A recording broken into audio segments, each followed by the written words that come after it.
This is Bedside, a podcast series on a mission to debunk sex. I'm your host, Tatiana, and each week we uncover stories, ideas, and expert information to help guide you on your ever-evolving journey of deep love, relationships, and good sex. Oh, and a little bit of manifestation sprinkled in there too.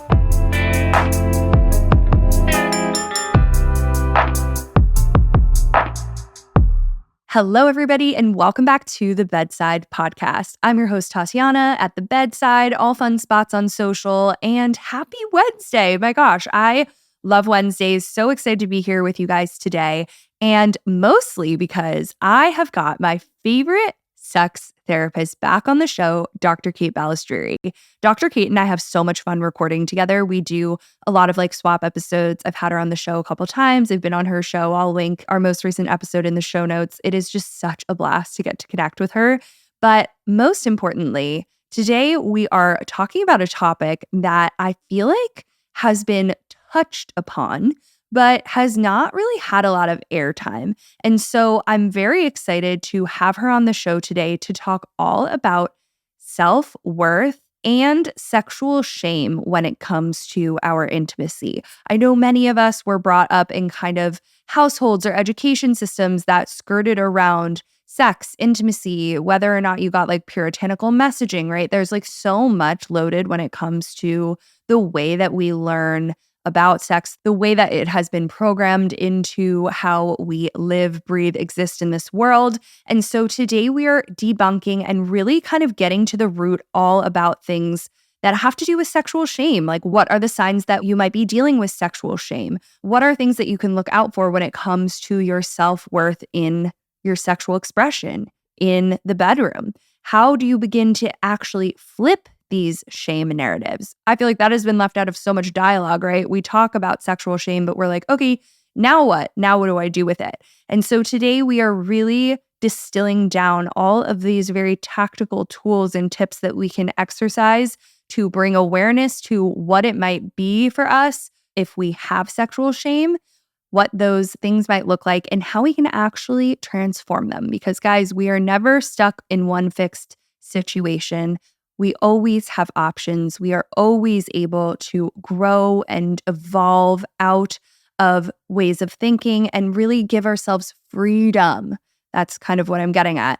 Freedom from much of the messaging that we get around sexuality and intimacy and the way that we should, quote unquote, be expressing ourselves and what is right and what is wrong, etc. I'm saying that in air quotes. So anyways, I'm really excited to have Dr. Kate here on the show today to get nitty gritty with us. She's one of my favorites, and I can't wait for you guys to tune into this week's episode. All right, without further ado, please welcome Dr. Kate Balestrieri back to the Bedside Podcast.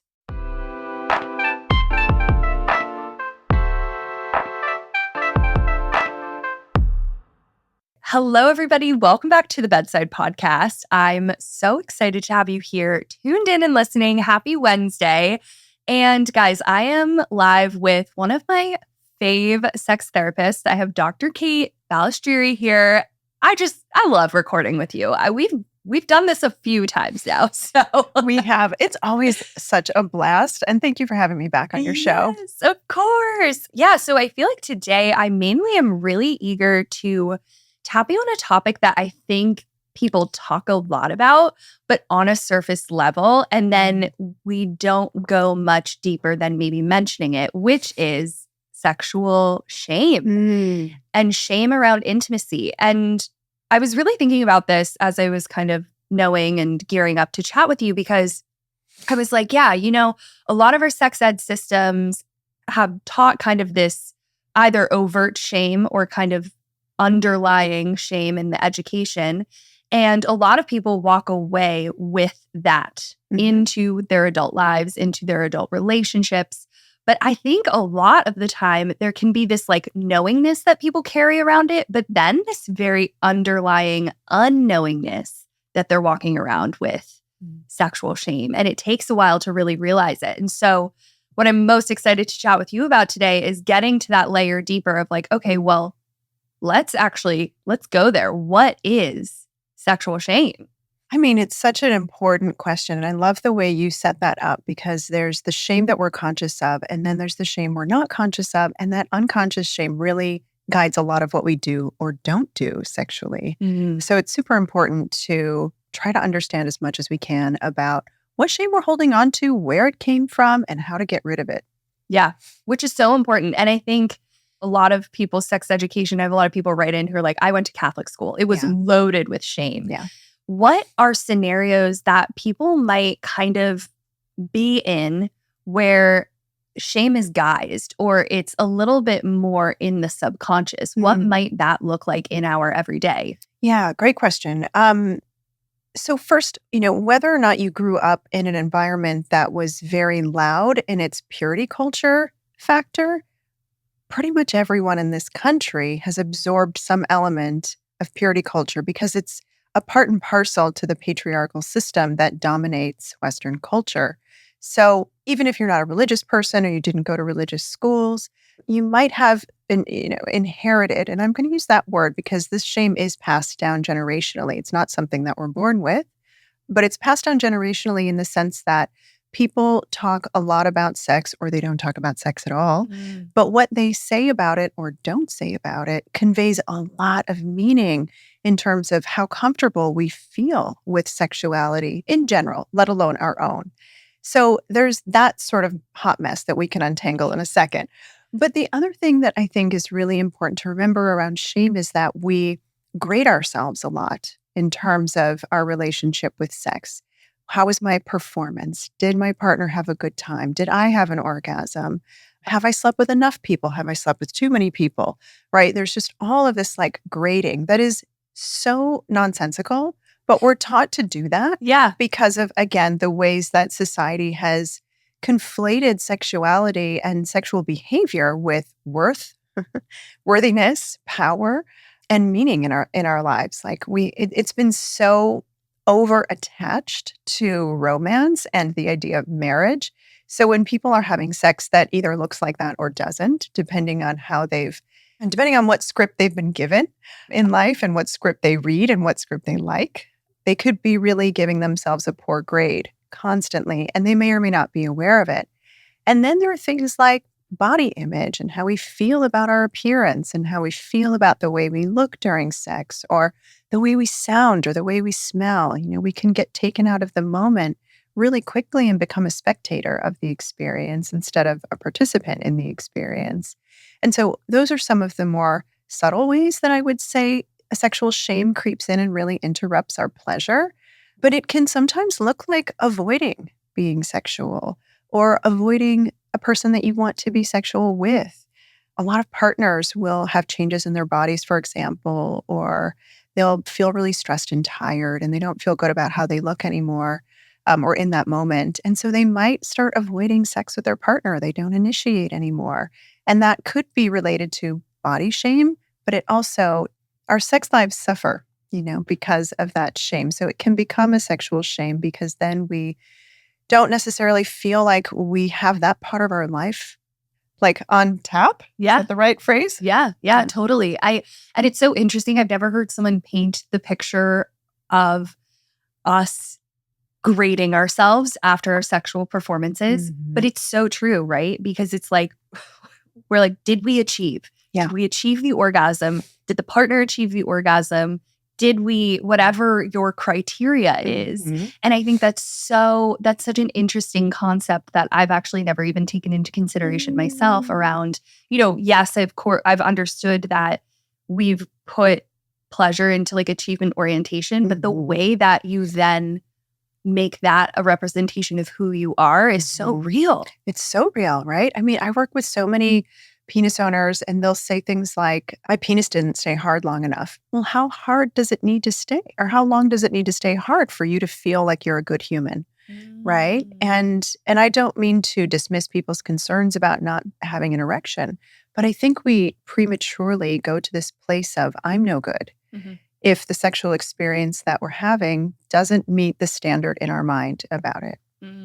Yeah. And I think what's interesting too is we hold a lot of our standards so high around Mhm, sex and mhm, intimacy as being these like euphoric, heightened experiences at all time. Like they have mhm. to be the best of the best. Yes. And that, even if you're someone who's kind of leaning toward perfectionistic tendencies, Mhm, even, you can find yourself probably in a similar scenario of mhm. just kind of holding yourself up to expectations that are just so hard to achieve. Totally, especially when we look at the ways again that we've overcoupled sex with other parts of our identities. So Mm. if sex is a landscape in which you feel you have to follow certain steps and you're doing something different, like that can affect your self-esteem in other parts of your life. It can affect your sense of self. It can affect your relationships with friends, family, other folks, in the community, because we really, judge ourselves so harshly. For example, I work with a lot of women who really want a robust sex life, and they should have it, in my opinion. But they feel like if they do that, then they're not going to be the kind of woman, and I'm putting that in quotes, who is a good woman, right? Mm. So here's another way where sexual shame creeps in. It's like sometimes the things that we want, we're told we shouldn't want or shouldn't like, or we're told that we shouldn't advocate for certain things. And that becomes a way then that we shut down in ourselves, right? It's limiting. And that limitation can carry over into other parts of our existence. Mm. So, how do we begin to not maybe like meaning make as much around Mm. our sexual like expressions? Or is that not really the answer? Is it maybe more an idea of not meaning making, but allowing ourselves to have meaning, but also not hold it so tightly, maybe? Yeah. Well, I think there's a lot of deconstructing that Mhm. that happens when we start asking those questions. And I love those questions, right? Like what is sex really? What is it? It's an activity. It's literally something we do. Yeah. It's like golfing or knitting or I don't know, playing paintball, like whatever. It's just an activity. It's another activity that we do. It's a way that we play. It's a way that we feel good. It's like dancing, right? It's just something that we do. But we've like given it so much power Mhm. in our collective unconscious, like, ooh, sex. It's this mysterious thing. It's this blah, blah, blah. No, it's just literally something that you do. So I think when we sort of take it off the pedestal as this like ridiculously powerful, like life altering thing, it just becomes another activity. And when we right size it like that, and you sort of untangle all of these, I'll call them octopus arms, of meaning that like make sex carry a lot more weight for some people in their minds, like it becomes a lot more liberating and you can just do it and then go back to your regular life. And it doesn't have to be something that changes how you feel about yourself. And what I mean by that is, like, sure, sex can help boost your confidence. It can make you feel good, but it doesn't have to impact your self worth, Mm. right? That's really the piece that I think we can work hard to untangle. Like, if you have sex one time or 1,000 times, it literally does not change your character. It doesn't make you a high value or a low value. And I hate that terminology, but it doesn't mean anything about you, right? It's just pleasure. It's just something we do. Mhm. That's so amazing and like relieving to hear too. The idea of Mhm. like, can we take it and just can we extract our self worth from it? Yeah. Yeah. Like, can we just remove that? Exactly. Just like these two things are not like dependent on each other, Yeah. right? We can just have sex and enjoy it and have connection in it or not. We can, like, it doesn't have to mean that it's like this life altering, transcendent moment. It can, Mhm. but it doesn't have to do anything. It doesn't have to change anything about like your place in the world. Yep. I love it. I'm reading this. It reminded me, I just started, so I'm like very early in, but I'm reading this book called Worthy by Jamie Lima Kern. I might be butchering her last name, but she is the founder of It Cosmetics and like was like a Denny's waitress and then like sold for like over $1 billion for like It Cosmetics. And she has this really crazy story of this will come full circle in a second, guys. She has this crazy story about how her whole life she loved Oprah. And she's finally like in her house they have like a 4-hour long lunch, and Oprah's like, here's my phone number. Call me whenever. And she said that she sat for 4 years in like just petrified to reach out to Oprah because she was like, I'm unworthy of this. It was like this deep worthiness. And then so it kind of inspired this whole book. And what I've found really fascinating in reading is this really interesting distinction between self-worth and self-confidence. And she was like, listen, self-confidence can be the thing that gives you the quick hit, that fix. And she's like, but distinguish that from that meaning making of who you are to your core. And so that is kind of reminding me a bit of our sexual experiences. It's not to say don't have so much fun, don't whatever, attribute your joy and happiness to it, right? But I think it's like, can we extract or can we differentiate maybe this sexual experience? Yeah, maybe it can give me some self-confidence. Maybe I can exercise that, but what it's not doing is telling me who my entire being is. Yes. Yes, exactly. And your worthiness as a being, right? Like one of the things that is kind of a core fear for a lot of folks, we have a few kind of universal core fears. Am I lovable? Am I safe? And I think it kind of boils down to those two things. Everything else like fits into those two categories, in my opinion. Am I lovable and am I safe? And when we think about the ways that sexual shame can really corrupt our idea of am I lovable, right? It also can corrupt our sense of safety if sex is something that has been shamed in us or weaponized against us. So sex is a powerful thing in the sense that we've given it meaning, but when we take our worthiness back, again, we're just able to right size this experience and let it be something that gives us a platform for self-expression, but doesn't change that core belief about how lovable we actually are. How do you suggest, and I know this is a broad stroke question because it's probably, it's nuanced and it has its own prescription, if you will, per individual, but how do we begin to kind of flip some of these shame narratives? Like, where do we even start? If we're like, okay, yeah, I'm noticing that I have a sex report card that I love that, a sex report card. Oh my gosh, I want to make that. And the only options are going to be A+. Yeah. Like that's it. I love that. Yeah. Like, so if someone's listening and they're like, okay, yeah, I might either, yes, this has been clear to me in my entire life, or as upon listening to this, like there definitely is a little bit that I could sense I could untangle for just, for my freedom. So what are your thoughts around where we can begin to flip that? Yeah. Well, I'm a big nerd. And one of the things that love a nerd. I do, I love the nerds. One of the things that I think is super important is education, right? Learning a lot about sex, learning about how you learned about sex and the philosophies and ideologies about it that were communicated to you, where those ideas came from, I think is a really good start, because when we start to look at, these messages about sex that we've been given, it's really easy to start putting them down when we look at kind of the absurdities of how they were created and what the function was that they were designed to do, right? I mean, all of the prohibitions around sex that have been created and that I think a lot of people walk around with are literally functions of government control that have been passed down to us through religious script, because religions used to be one of the earliest forms of government, right? So I'm not saying that it's bad to be religious, but I do think that it's important that we recognize how religion has been weaponized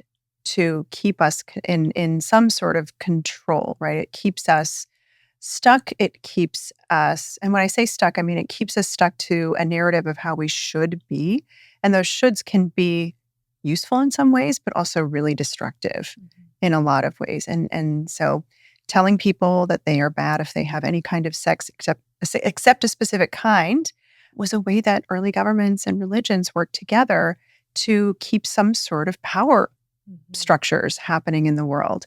So I think when you really start looking at the way that sex has been talked about historically and the evolution of sexual liberation and sexual prohibitions that has happened, having that information is super powerful. And when a lot of folks start to do that reading and that education or that talking to other people, like they'll start asking questions like, why do I actually care about this? Yeah. Wait a minute. Yeah. If that's not actually bad, would I be interested in doing that? Mm-hmm. Oh, wow. I didn't know I had so much pleasure in that part of my body. Like, I'm so excited that I'm giving myself permission to explore that right now and didn't think that it was off limits for the rest of my life. So, we just have to start like trying new things, talking to other sex positive people, maybe limiting conversations with folks who are really rigid and narrow minded about sex because they're still in their process and they may not be the best people for you to ask more curious and open ended questions with.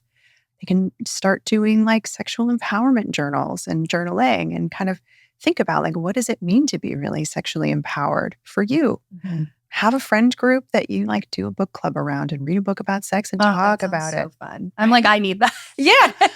But literally, like, we have been told not to talk about sex. So I say turn that on its head. Yeah. And do the education in a fun way with your friends and really like ask the hard questions of yourselves in a supportive, contained space. I love that piece of advice because I think all of those tips are awesome, awesome places to begin. What really stood out to me too was this idea of, who are you maybe surrounding yourself with that's turning you down?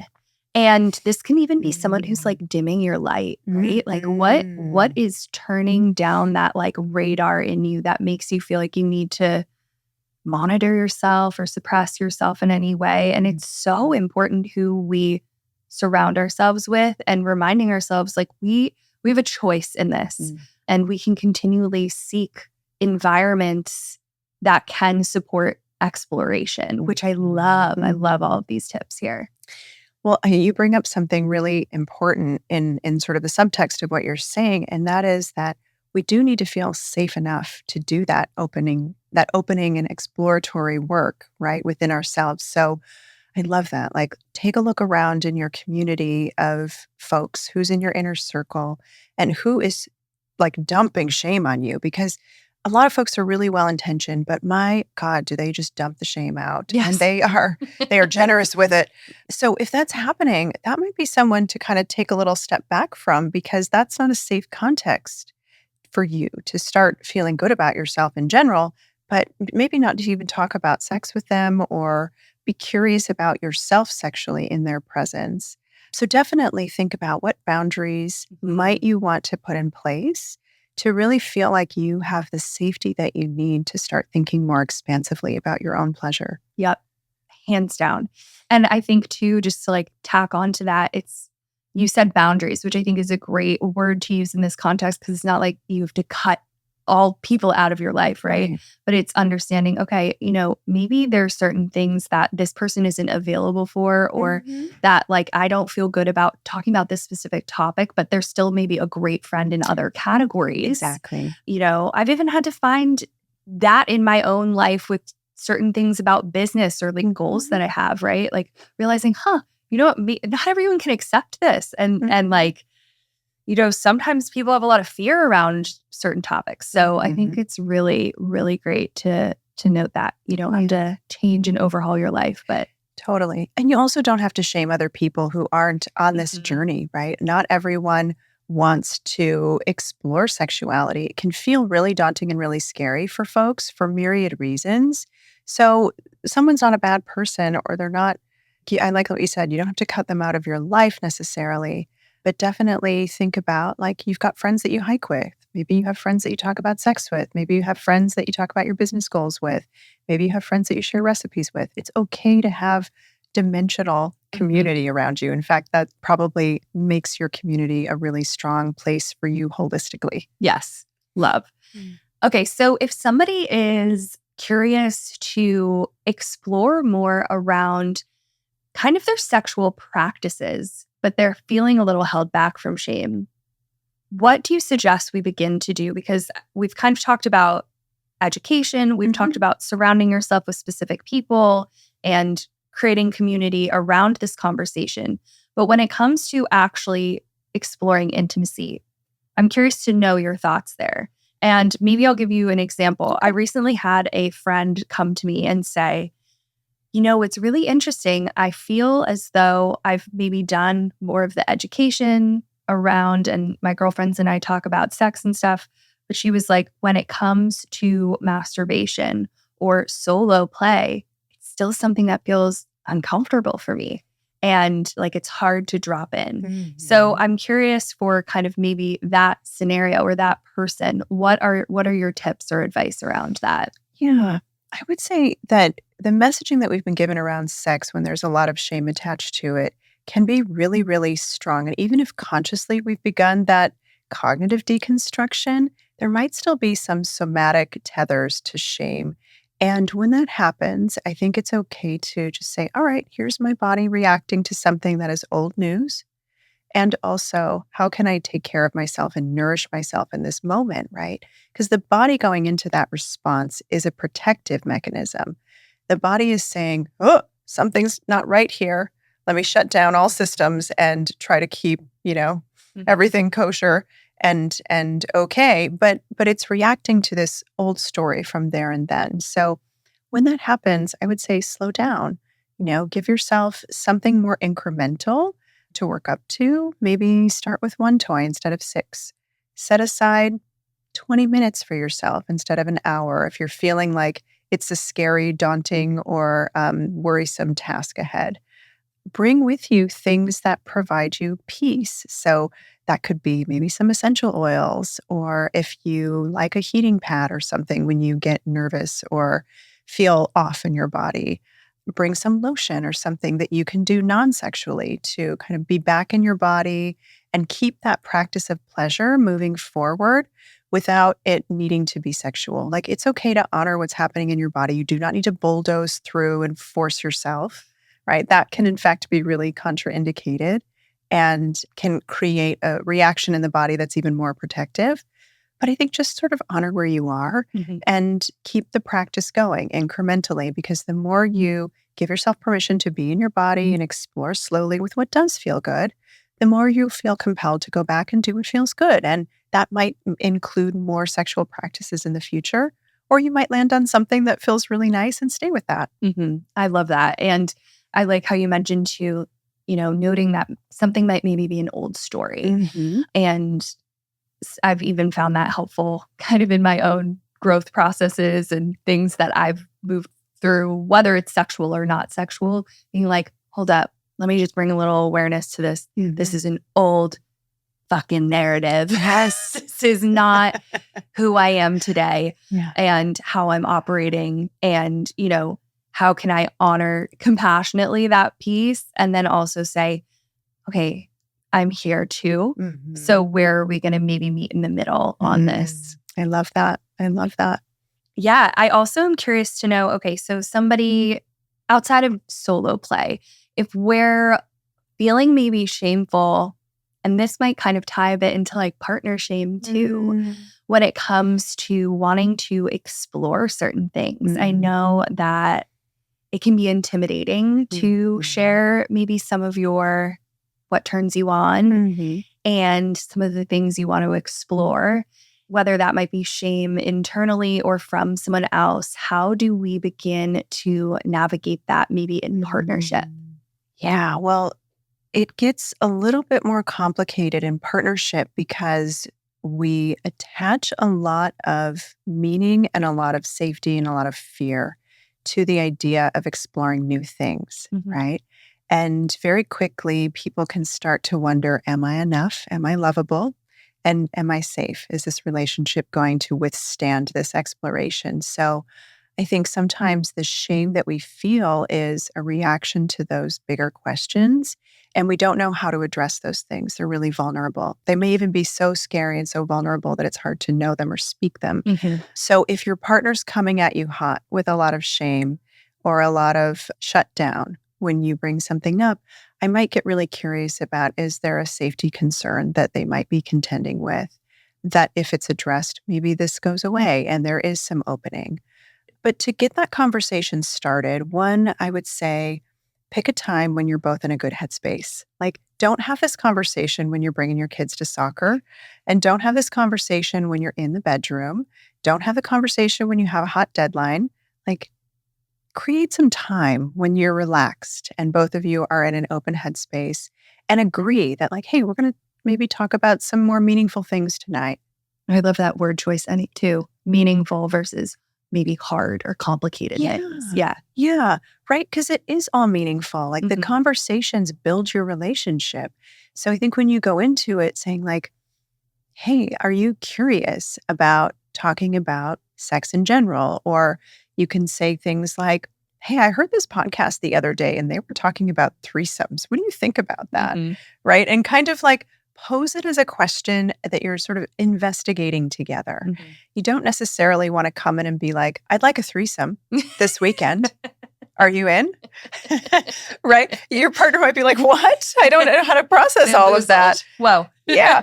Like, build it up a little bit Yeah. and also show some vulnerability. Like, hey, I've been a little I'm surprised that I was curious about that. I really love what we have together. And also I'm really sort of surprised that there is this like curiosity that I don't know if it's interesting to me, but I think I'd love to talk about, like, could it be something interesting for us?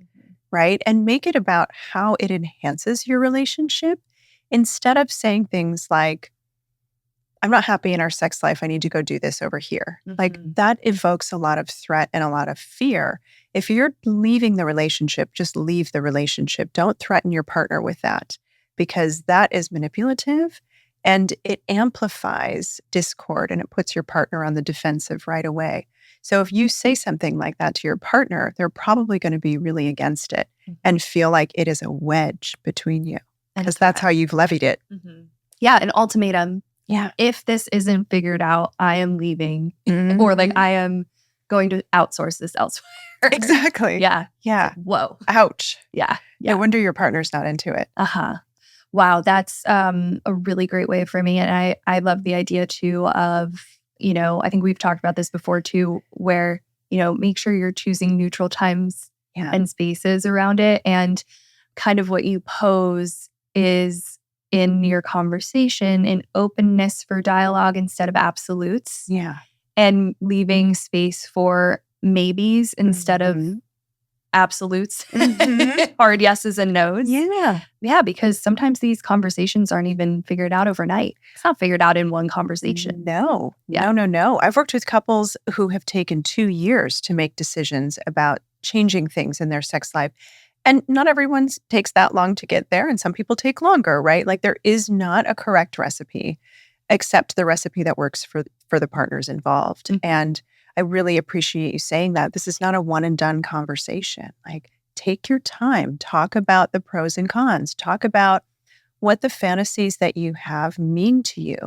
What emotions do they allow you to access that you can't access in other ways? How do you think it would strengthen your relationship? Where's your relationship vulnerable if you do X, Y, Z?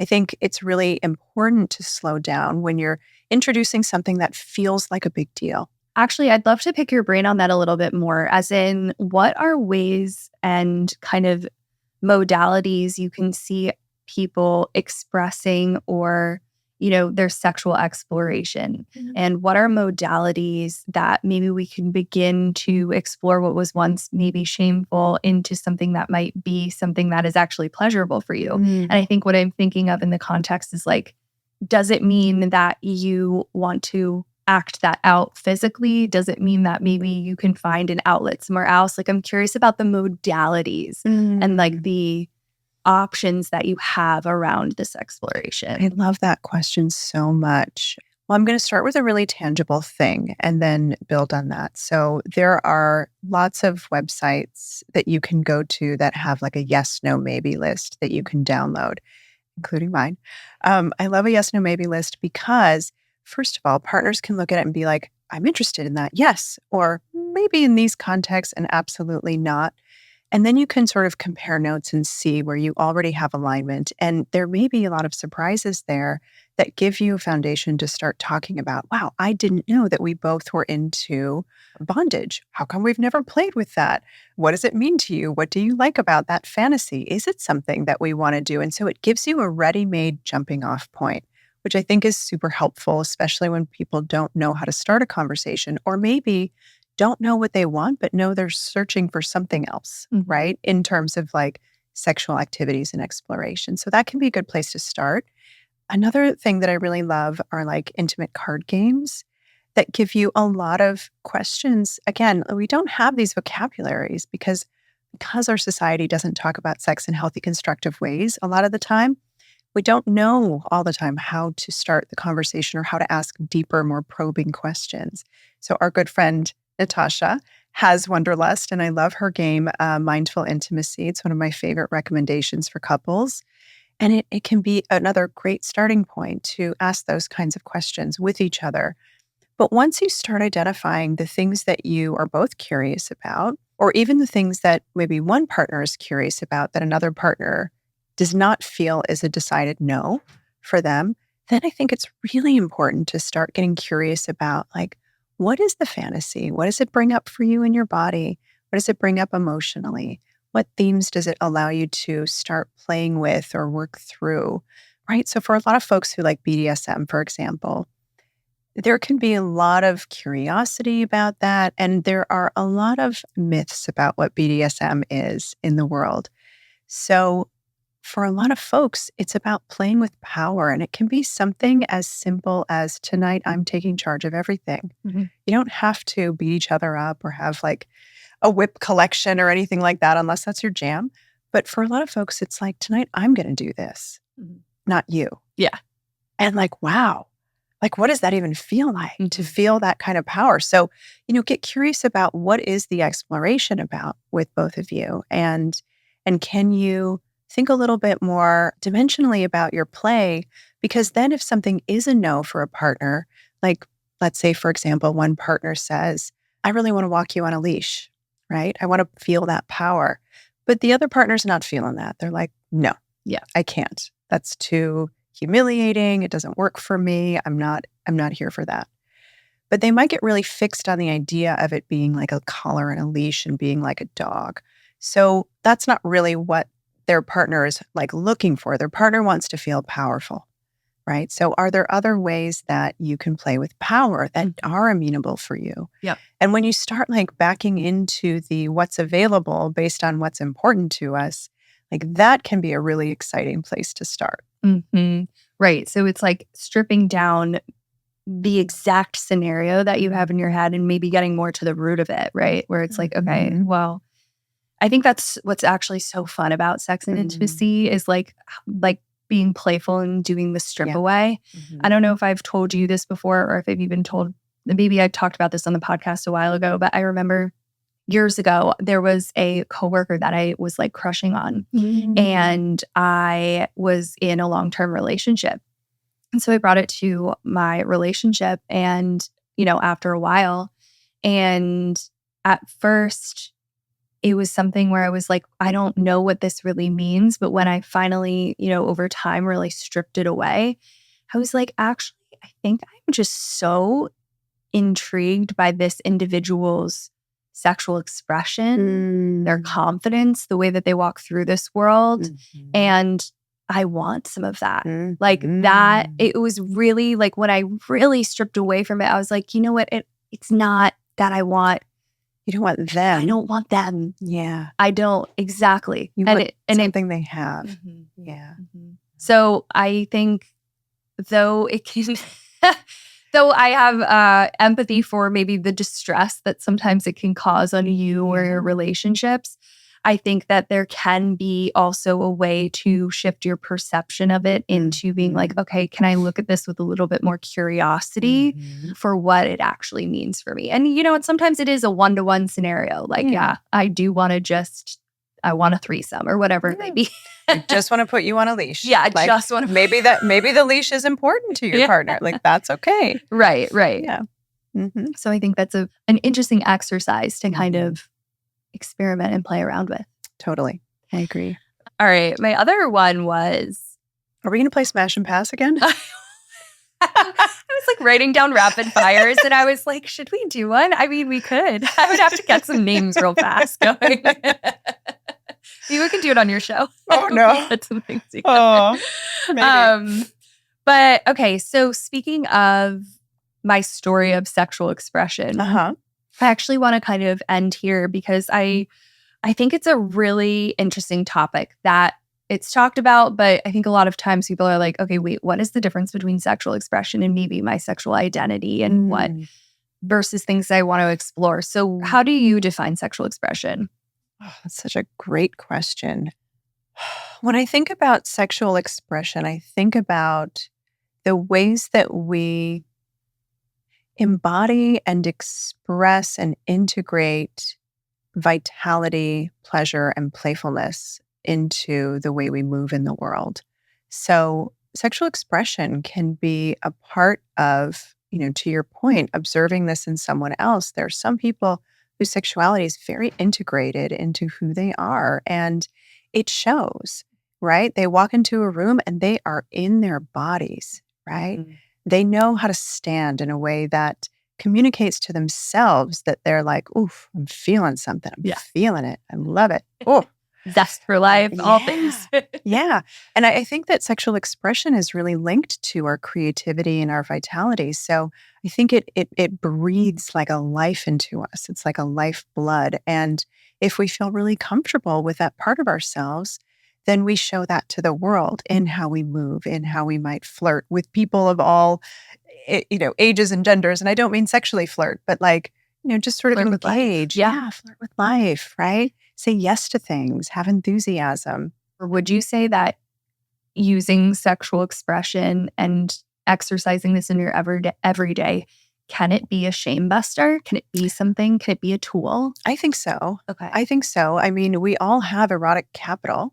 And I don't mean that in like a worthiness kind of way, but I mean, when we really embody that energy, right? And let it be something that lives in us and through us, it is really contagious energy. And people often want to be around those folks. And I don't mean like in a boundaryless, objectifying way, but when you just have that sort of zhuzh in you, folks want to be around you and you want to be around other people. And that feels really exciting. Maybe that's a good word for it. There's like an excitement that's that's like simmering and people can pick up on it. Yeah, I love it. What is your advice? Okay, so anybody's listening and they're like, all right, I love all these tools and these practices, but what is maybe if someone is struggling with their sexual shame and they're like, okay, I have some places to start. Do you have any kind of like words of wisdom to share with them on, as they embark on decoding and deconstructing? Yeah, I would say really, I don't mean to like oversimplify the process when I say this, and affirmations are not the end all be all, but I do think it's important when we're confronting shame to be really clear about practicing affirmations that reiterate to us our worthiness, our lovability, our wholeness, right? A lot of folks associate the word broken with themselves when they feel a lot of shame. So if you catch yourself saying, I'm broken, it's a great indicator that there's shame that lives somewhere in that experience. And none of us are broken, right? You may have been hurt, you may feel hurt, but you are a whole being. And that's part of the human experience to be hurt at some time, at some points in time. So I think when we take back our wholeness and really like practice reiterating to ourselves, I am good, I am whole, I am worthy. Like those things are important contrary actions to take when shame creeps up in new forms. Because it does sometimes, right? You think you've got it addressed in one area and then all of a sudden you start feeling shame in some new way. And you're like, I thought I dealt with that. Yeah.